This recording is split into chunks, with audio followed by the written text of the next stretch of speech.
ಅದಕ್ಕಾಗಿ ಅಣ್ಣ ತಮ್ಮಂದಿರಾದ ನೀವುಗಳು ಒಡೆದಾಡಿ ಮಡಿಯುವುದು ಬೇಡ ಭಾವ. ನನ್ನ ಮಾತನ್ನು ಕೇಳು. ಕೃಷ್ಣ, ನೀತಿ ಧರ್ಮಶಾಸ್ತ್ರದಲ್ಲಿ ನಿನಗಿಂತ ಹೆಚ್ಚಿನ ಪರಿಶ್ರಮ ನನಗೂ ಉಂಟು, ಚಕ್ರವರ್ತಿಯಾದ ನನಗೂ ಉಂಟು. ಕೃಷ್ಣ, ಈ ನಿನ್ನ ಉಪದೇಶವನ್ನು ಬಿಟ್ಟು ನಮ್ಮಿಬ್ಬರ ಬೇಡಿಕೆಯನ್ನು ಈಡೇರಿಸು ಕೃಷ್ಣ, ಈಡೇರಿಸು. ಅರ್ಜುನ, ಕೇಳಿದೆಯಾ ನಿಮ್ಮ ಅಣ್ಣ ನಾಡ್ತಿರುವ ಮಾತುಗಳನ್ನು?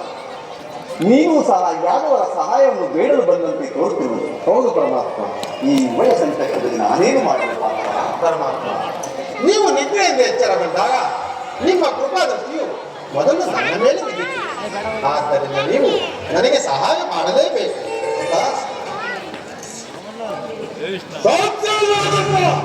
ನೀನು ವೀರರು, ಯಾಶೀಲರು. ಮೊದಲು ನಿನ್ನ ಬಳಿಗೆ ಬಂದ ನನ್ನ ಭಕ್ತರನ್ನು ವಹಿಸಿದರೆ ನೀನು ಈ ನಿನ್ನ ಧರ್ಮವನ್ನು ಪಾಲಿಸದಂತಾಗುವುದು. ಇದಕ್ಕೆ ನೀನು ಏನೇನು ಇಷ್ಟ?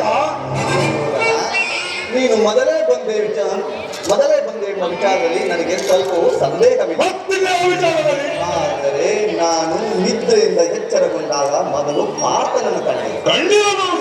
ಪಾರ್ಥ ನಿನಗಿಂತ ಚಿಕ್ಕವನು. ಅವನಿಗೆ ಬೇಕಾದದ್ದನ್ನು ಕೇಳುವ ಅಧಿಕಾರ ಅವನಿಗಿರುವುದು. ನನ್ನ ಭಕ್ತವನ್ನು ಎಚ್ಚದೆ ಹೋದ ಮೇಲೆ ಈ ಕೂಟಾಟಿಗೆ ಮಾಡಬೇಕೆ? ಈ ಕೂಟಾಟಿಗೆ ಮಾಡಬೇಕೆ? ಬಾಬಾ ಕೇಳಿ, ನಾನು ನಿಮ್ಮಿಬ್ಬರಿಗೂ ಸಮಾನವಾದವನು. ನಾನು ನಿಮ್ಮಿಬ್ಬರಿಗೂ ಸಹಾಯ ಮಾಡುವುದು ಕೇಳಿ. ಅಣ್ಣ ಬಲರಾಮ ಸೀತ ಅಪ್ಪದ ವೀರಭಟರನ್ನು ಕೂಡಿದ 11 ಅಶ್ವಸೈನ್ಯ ಸೈನ್ಯದಳ ಒಂದು ಕಡೆ, ನೀರಾಸ್ತನು ನಿರಾಯುಧನು ಆದ ನಾನೇ ಒಂದು ಕಡೆ. ಇವೆರಡರಲ್ಲಿ ಯಾವುದು ಬೇಕು? ನೀವೇ ಆರಿಸಿಕೊಂಡು ಪಾರ್ಥ. ನಾನು ನಿನ್ನನ್ನೇ ಅಪೇಕ್ಷಿಸಿದ ಪಾರ್ಥ. ಬಾಬಾ, ನಿರಸ್ತನು ನಿರಾಧಾರ್ಯವಾದ ಈತನನ್ನು ಕಟ್ಟಿಕೊಂಡು ನಾನು ಏನು ದಾನ ಮಾಡಲಿ? ಸ್ವಾಗತ ಕೃಷ್ಣ, ಸ್ವಾಗತ. ನನ್ನ ಗುರುದೇವ ಬಲರಾಮರು ಅವರೊಂದು ಅಕ್ಷೋಣಿ ಸೈನ್ಯ ನನ್ನ ಭಕ್ತವನ್ನೇ ವಹಿಸಲಿ. ನೀನು ಆ ಪಾಂಡವರ ಭಕ್ತವನ್ನೇ ವಹಿಸಿಕೊಂಡಿಲ್ಲ. ಕೃಷ್ಣ, ಪಾದವನ್ನು ಯಾರ ಭಕ್ತವಾಗಿ ನಾನಾಡುವುದಿಲ್ಲ ಎಂದು ಪ್ರತಿಜ್ಞೆ ಮಾಡಿರುವೆ. ಮೊದಲಷ್ಟನಾಗಬೇಡ ಕೃಷ್ಣ, ಮೊದಲಷ್ಟನಾಗಬೇಡ. ಬಲೆ ಬಾಬಾ ಬಲೆ, ನಿನ್ನ ಸಾಹಸಕ್ಕೆ ತಕ್ಕದ್ದನ್ನೇ ಕೇಳಿಕೊಂಡಿದ್ದೀಯ. ನರೇ ಬಾಬಾ, ಸೈನ್ಯಕ್ಕೆ ಆಜ್ಞೆ ಮಾಡುವೆನು.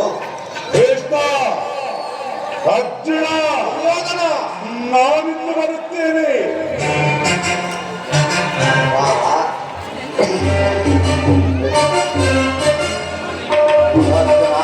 ಅರ್ಜುನ ಎಂತಹ ಕಾರ್ಯವನ್ನು ಮಾಡಿದರು?